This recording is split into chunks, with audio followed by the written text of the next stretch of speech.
Sarah Knafo a affirmé qu'elle connaît des gens, c'est pas une personne, hein, elle connaît des gens, donc plusieurs personnes qui n'habitent pas si loin que ça des grandes métropoles et qui, lorsqu'ils ont une rage de dents, s'arrachent des dents. C'est pas une dent, ce sont plusieurs dents que plusieurs personnes se sont arrachées, donc ça fait beaucoup de dents arrachées dont Sarah Knafo a eu écho, et selon elle, ils se les arrachent eux-mêmes car ils ne trouvent pas de rendez-vous chez le médecin et qu'ils doivent faire plusieurs heures de route pour se rendre aux urgences. Et c'est vrai, je peux personnellement témoigner de cela et attester que Sarah Knafo dit la vérité, puisqu'il y a beaucoup de personnes qui pensent qu'elle ment comme un arracheur de dents, alors que j'ai moi-même vécu ces situations. Par contre, je tiens à être un peu plus précis qu'elle, puisqu'elle a affirmé que les gens se les arrachent eux-mêmes, alors que c'est pas totalement vrai, puisque souvent il y a des gens qui les aident. Donc il y a une forme de solidarité qui s'est mise en place, et moi-même, j'ai arraché des milliers de dents avec cette pince. Je peux vous dire qu'elle a du vécu. Alors même si en apparence, elle a l'air d'être un petit peu rouillée, un peu abîmée, je peux vous garantir que je respecte les normes d'hygiène les plus strictes, puisque je nettoie la pince tous les 200 ou 250 arrachages de dents avec un chiffon. Comme ça retire la poussière, et au niveau propreté, c'est top. Il y a zéro risque d'infection.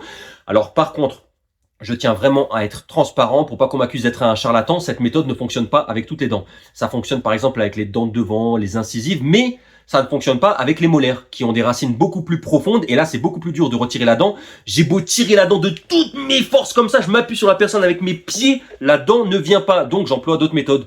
J'utilise du fil de pêche et j'entoure la dent avec, et j'accroche l'extrémité du fil de pêche, l'autre extrémité soit à un tracteur, soit à un cheval, en fonction des moyens qu'ils ont dans le village dans lequel j'interviens. Et ensuite le tracteur ou le cheval accélère, et bien évidemment on tient la personne entre les bras, parce qu'en fait sinon elle se fait traîner sur des dizaines de mètres avant que la dent ne lâche.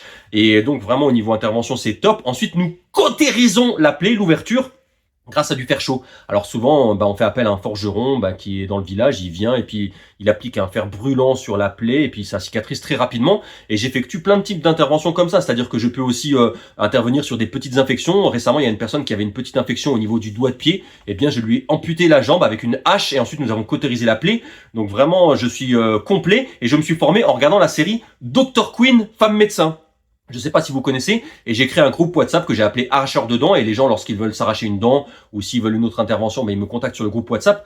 Par contre, je ne me déplace que pour les personnes qui n'habitent pas si loin que ça des grandes métropoles, parce qu'au-delà de 20 heures de trajet, je n'effectue pas d'intervention. Donc merci à Sarah Knafo d'avoir dénoncé ce véritable scandale. Je connais des gens qui habitent pas si loin pourtant des métropoles et qui, quand ils ont une rage de dents, doivent s'arracher des dents eux-mêmes, parce qu'ils ne peuvent pas prendre rendez-vous chez un médecin, parce qu'il n'y a plus d'urgence dans le coin et qu'ils devraient passer des heures en voiture avant de trouver un hôpital pour les accueillir.